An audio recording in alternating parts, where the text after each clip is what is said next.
কবে হবে বাংলাদেশের নির্বাচন সেই নিয়ে চর্চার শেষ নেই। এবার বাংলাদেশের নির্বাচন কবে হবে সেই বিষয়ে পরিষ্কার করে জানিয়ে দিলেন বিএনপির মহাসচিব।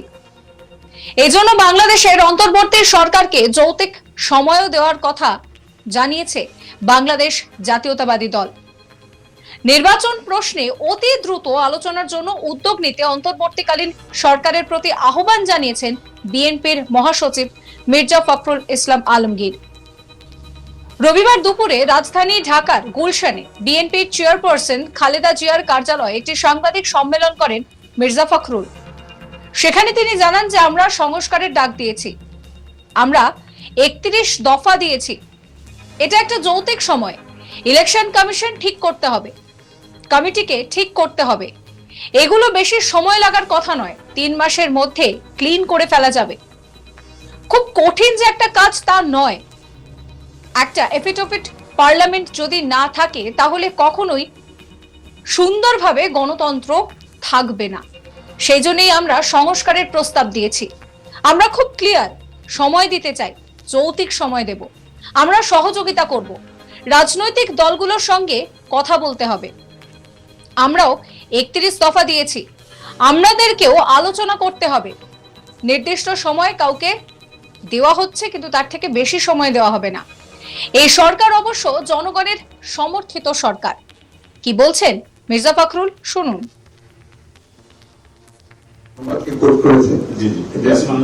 একদম একেবারেই আপনার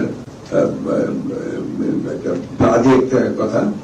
আমরা সংস্কারের কথা আমরা প্রথম থেকে বলছি, আমরা তো সংস্কার দিয়েছি, প্রোগ্রাম 31 দফা দিয়েছি।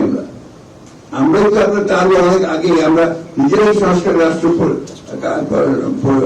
কাঠামো পরিবর্তন আপনার সংস্কারের প্রোগ্রাম দিয়েছি। প্রত্যেকটা জেলায় উপজেলায় আমাদের লোক আছে। সুতরাং এই ধরনের যারা কথা বলেন এরা সঠিক কথা বলেন না। কথা আমি আগে উত্তর দিয়েছি, এটা একটা যৌক্তিক সময়, যেমন ইলেকশন কমিশন ঠিক করতে হবে, তাই না? রিফর্ম আপনার অ্যাডমিনিস্ট্রেশনকে রিফর্ম করতে হবে, যা আছে এগুলো তো বেশি সময় লাগার কথা না। আমরা দেখেছি যে আপনার রফিকুর রহমান সাহেবের গভর্নমেন্ট যখন ছিল, 3 মাসের মধ্যে ওনারা একবার সব ঠিক করে ফেলেছিলেন। কঠিন কাজ না। হ্যাঁ, আপনার এখানে এত গভীরে গেছে আমাদের তায়ন, সেটাকে একটা মূলত পালন করতে হলে তো আপনার 10 বছরের নিচে হবে না। 10 বছর তো জাতি অপেক্ষা করবে না। আপনাকে কিন্তু জনগণের প্রতিনিধিদের মাধ্যমে সংস্কার টানতে হবে। আপনি বললেন র্যাটিফাই করতে হবে না, পার্লামেন্টে নিতে হবে না, আপনার তো অ্যাকাউন্টেবল থাকতে হবে। সব অ্যাকাউন্টেবিলিটি সবচেয়ে আগে দরকার। অর্থাৎ একটা ইফেক্টিভ পার্লামেন্ট যদি না থাকে, সেখানে যদি আপনার জবাবদিহিতা না থাকে, তাহলে সেটা কখনোই আপনার সুস্থ গণতন্ত্র হতে পারে না। সেই জন্য আমরা খুব পরিষ্কার করে বলেছি যে আমরা অবশ্যই সংস্কার, আমাদেরই প্রস্তাব আছে সংস্কার করার জন্য। সেই সংস্কারগুলো নিয়ে আমরা কথা বলতে পারি। আমরা রাজনৈতিক স্বভাবের কথা বলেছি, আলোচনার কথা বলেছি। তো এটা নিয়ে কোনো প্রশ্ন থাকা উচিত না, বিতর্ক থাকা উচিত। আমরা ক্লিয়ার যে আমরা সময় দিতে চাই, যৌক্তিক সহযোগিতা প্রচেষ্টা আমরা দেবো, কপারেট আমরা সহযোগিতা করবো।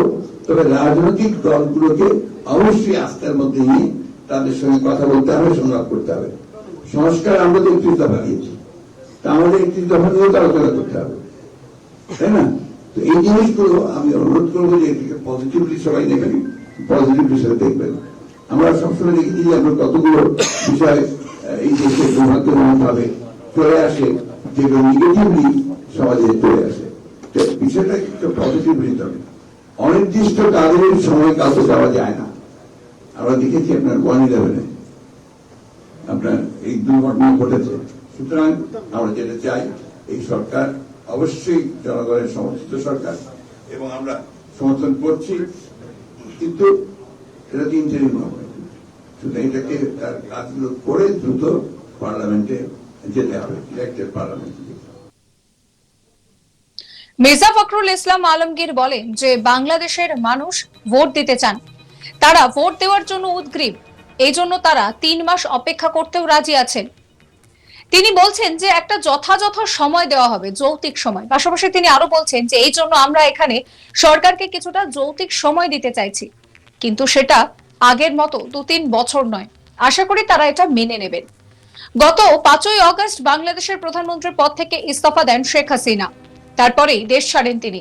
হাসিনা বাংলাদেশ ছেড়ে ভারতে চলে এসেছেন। সেখান থেকে তিনি ইন্ডিয়াতেই রয়েছেন। মনে করা হয়েছিল যে সাময়িকভাবে ভারতে আশ্রয় নিয়েছেন হাসিনা, তারপর তিনি লন্ডনে চলে যাবেন, সেই গুঞ্জনও শোনা যাচ্ছিল। কিন্তু সেখানে তাকে সবুজ সংকেত দেওয়া হয়নি। পরে হাসিনার ছেলে সজীব ওয়াজেদ জয় তিনি জানান যে আরো কিছুদিন তিনি ভারতেই থাকবেন। হাসিনা সরকারের পতনের পর বাংলাদেশে অন্তর্বর্তী সরকার গঠিত হয়েছে। সেই সরকারের প্রধান মোহাম্মদ ইউনূস। সরকার পড়ে যাওয়ার পর বাংলাদেশে সংখ্যালঘুদের উপরে অত্যাচারের নানান খবর সামনে আসছে, জানিয়ে উদ্বেগ প্রকাশ করেছিল নয়াদিল্লি।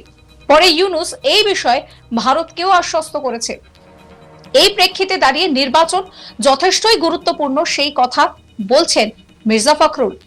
বিএনপি চেয়ারপারসন তিনি বলছেন যে আমরা সংস্কারের ডাক দিয়েছি, 31 দফা দিয়েছি আমরা। এটা একটা যৌক্তিক সময়, ইলেকশন কমিশন ঠিক করতে হবে, কমিটিকে ঠিক করতে হবে, এইগুলোতে বেশি সময় লাগার কথা নয়। মানুষ ভোট দিতে চাইছে, তার জন্য মানুষ 3 মাস অপেক্ষা করতেও রাজি, কিন্তু তার থেকে বেশি সময় দেওয়া যাবে না। কি বলছেন তিনি আপনাদের শোনাবো আরো একবার। সংবাদকে কোট করেছে, এটা একদম একেবারেই আপনার বাজে একটা কথা। আমরা সংস্কারের কথা আমরা প্রথম থেকে বলছি, আমরা তো সংস্কার দিয়েছি, প্রোগ্রাম 31 দফা দিয়েছি আমরাই তো আপনার তার অনেক আগে আমরা নিজেরাই সংস্কার রাষ্ট্র কাঠামো পরিবর্তন আপনার সংস্কারের প্রোগ্রাম দিয়েছি। প্রত্যেকটা জেলায় উপজেলায় আমাদের লোক আছে, প্রতিটি বছরের এই ধরনের যারা কথা বলেন এরা সঠিক কথা বলেন না। কথা আমি আগে উত্তর দিয়েছি, এটা একটা যৌক্তিক সময়, যেমন ইলেকশন কমিশন ঠিক করতে হবে, তাই না? রিফর্ম আপনার অ্যাডমিনিস্ট্রেশনকে রিফর্ম করতে হবে যা আছে, এগুলো তো বেশি সময় লাগার কথা না। আমরা দেখেছি যে আপনার রফিকুর রহমান সাহেবের কোম্পানি যখন ছিল, 3 মাসের মধ্যে ওনারা একবার সব ঠিক করে ফেলেছিলেন। খুব কঠিন কাজ না। হ্যাঁ, আপনার এখানে এত গভীরে গেছে আমাদের টাইম, সেটাকে একটা মূলত পালন করতে হলে তো আপনার 10 বছরের নিচে হবে না। 10 বছর তো জাতি অপেক্ষা করবে না। আপনাকে কিন্তু এগুলো জনগণের প্রতিনিধিদের মাধ্যমে সংস্কার টানতে হবে। আপনি বলবেন র্যাটিফাই করতে হবে না, পার্লামেন্টে নিতে হবে না, আপনার তো অ্যাকাউন্টেবল থাকতে হবে সব কিছু। অ্যাকাউন্টেবিলিটির সবচেয়ে আগে দরকার, অর্থাৎ একটা ইফেক্টিভ পার্লামেন্ট যদি না থাকে, সেখানে যদি আপনার জবাবদিহিতা না থাকে, তাহলে সেটা কখনোই আপনার সুস্থ গণতন্ত্র হতে পারে না। সেই জন্য আমরা খুব পরিষ্কার করে বলেছি যে আমরা অবশ্যই সংস্কার, আমাদেরই প্রস্তাব আছে সংস্কার করার জন্য, এই সংস্কারগুলো নিয়ে আমরা। সাবস্ক্রাইব করবেন আজ তাক বাংলার ইউটিউব চ্যানেলকে, ফলো করবেন হোয়াটসঅ্যাপ চ্যানেলও।